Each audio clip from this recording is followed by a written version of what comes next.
ever-changing world, these enduring Filipino values continue to ground us. They remind us of who we are. They encourage us to show respect not only to our elders, but to everyone around us.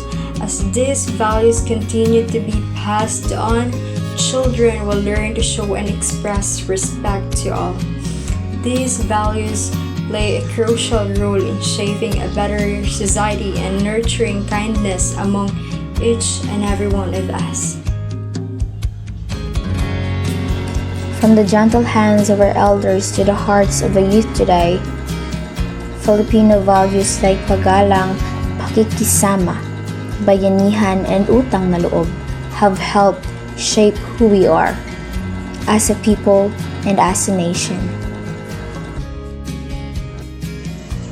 Though some values may be slowly fading, let us remind ourselves of the importance of carrying them forward. It is our responsibility to teach the younger generation how these values have shaped us and why they matter.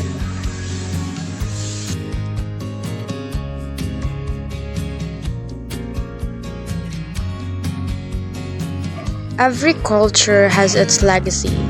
Ours is rooted in something deeper than traditions. It's in the values we've carried across generations.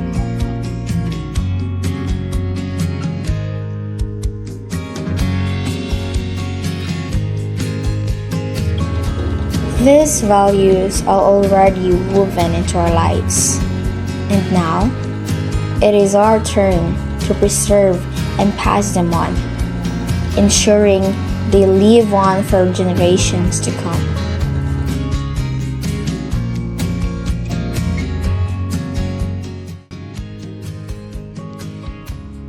According to the Bible, in Matthew chapter 6, verse 33, "But seek ye first the kingdom of God and His righteousness, and all these things shall be added unto you." Masulod ka na dira ang ginatawag nga faith about sa aton nga kabuhi. Kaya ang dira sa pulong sang Ginoo nga kung unahon mo lang siya kuno, tuod ba po na sa pagtuo nga unahon ta siya na amo na ihatag niya ang kung ano atong mga kinanglanon, kung ano ang wala sa aton. Tungod sa aton nga pagtuo kag siya aton nga unahon, ihatag yan tanan para sa aton at tanang gid nga kinanglanon naton kag makabulig ang isa ka pagtuo, makabulig sa aton nga kabuhi ang pagbag-o. Once nga matubuan ka pagtuo dira sa aton nga Ginoo, ma-realize mo nga amo na nga may kinahanglan mo pa sang Ginoo sa imong kabuhi. Faith helps us in tough times when you have a goal to achieve in your life, and then you have that faith in your life that you need to achieve that thing, whether it's very impossible to reach that goal in your life. That's why a faith in our Christian life is having a hope to live in this world. That's why maraming mga tao na sa paligid natin, maraming mga negative na dumadaan sa atin, pero yung faith na yon is nag-help sa atin to live in this world, continue to live in this world. Kaya a help is very important sa ating life. That's all. How faith helps me in my life. So, based in the Bible, without faith, you can do nothing. So, we have a pananampalataya first para makagawa tayo ng mga gawain na gusto natin gawin sa buhay, no? Ang faith ay isa yung way para matulungan tayo para move forward sa ating gustong i-achieve sa ating buhay. Ganon. Faith helps me, like, for me is faith give me more strength to face every struggle we face, and faith give me a guide who, if without faith, we can do nothing. According to Isaiah chapter 41 verse 10 says, "Fear not, for I am with you. Do not be dismayed, for I am your God. I will uphold you with my righteous right hand." So, without faith, yes, truly, that we can do nothing gid sa aton nga kabuhi. Isang taon na Nagpamula ng hagupitin ng Super Bagyong Yolanda ang Eastern Visayas na sumubok sa katatagan ng mga residente at ng sambayanang Pilipino. Ang pagbabalik tanaw sa trahedya ni Yolanda sa pagpapatrol ni Jeff Ganoy.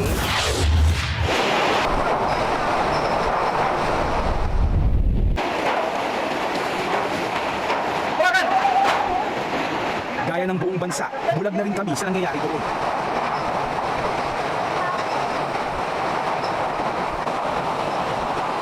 Natapos ang araw nang walang may alam kung ano na ang nangyari sa Tacloban at mga karatig lugar.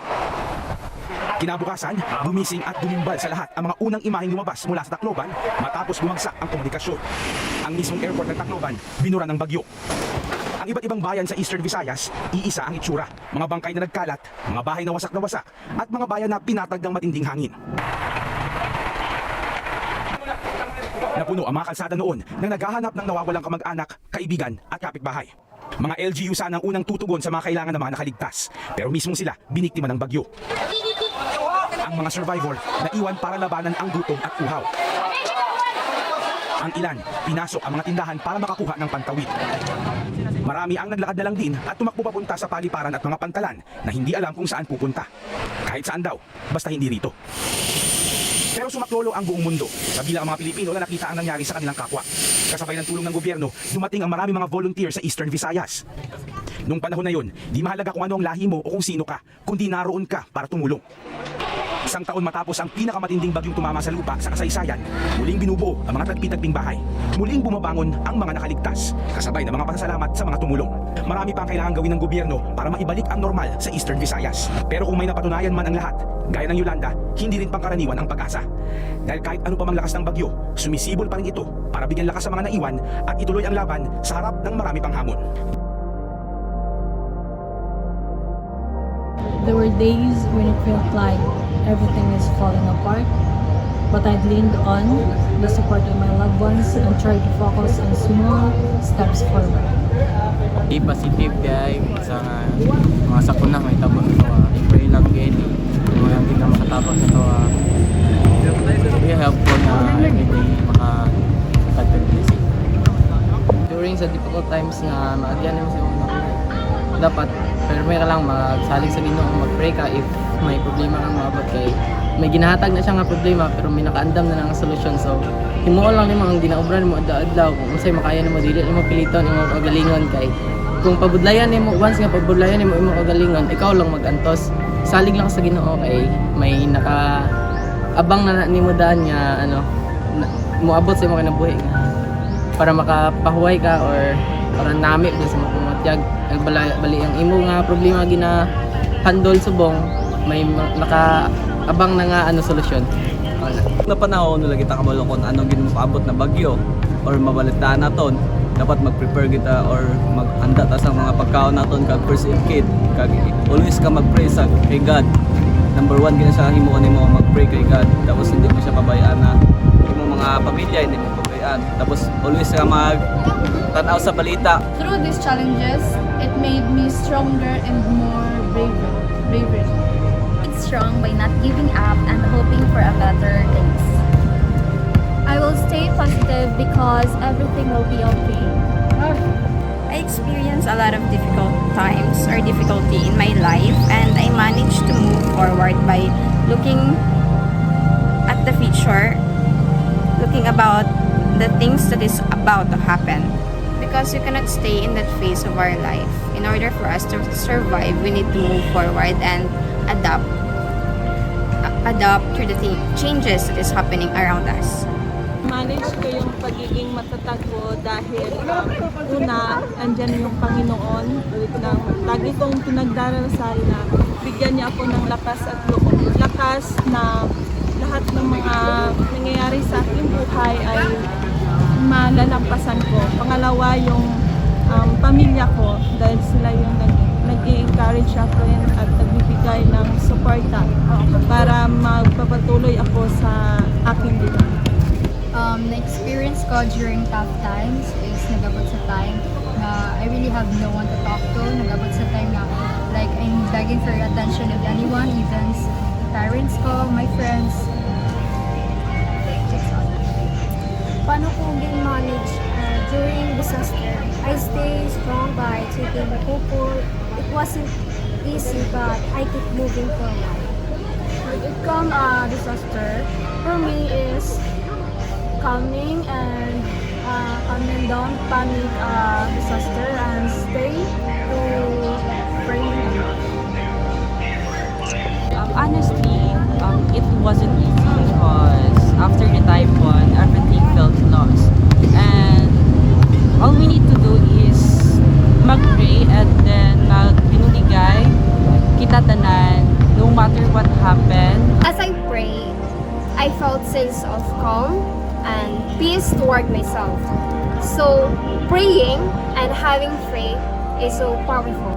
During difficult times like disaster is one of the best solution is always be calm, think positive, and the best solution is pray.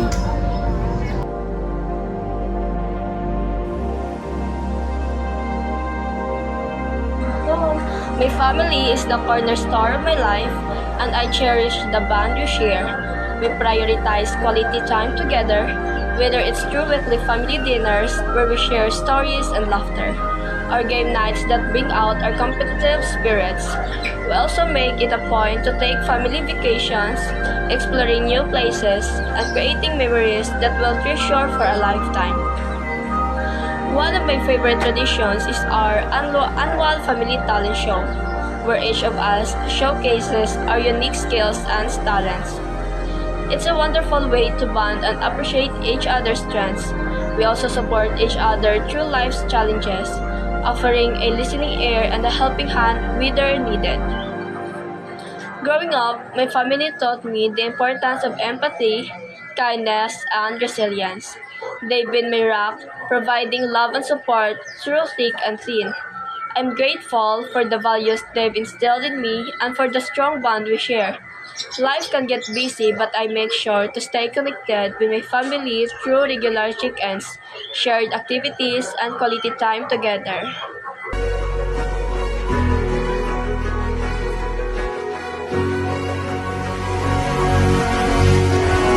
Ang aton na tema, subong nga tuig, nagasiling ang batang Niño Jesus sa tuig sa Jubileo, alagyan sa tanan nga mga grasya sang Dios nga Amay, kag iwag sa tanan nga katawhan.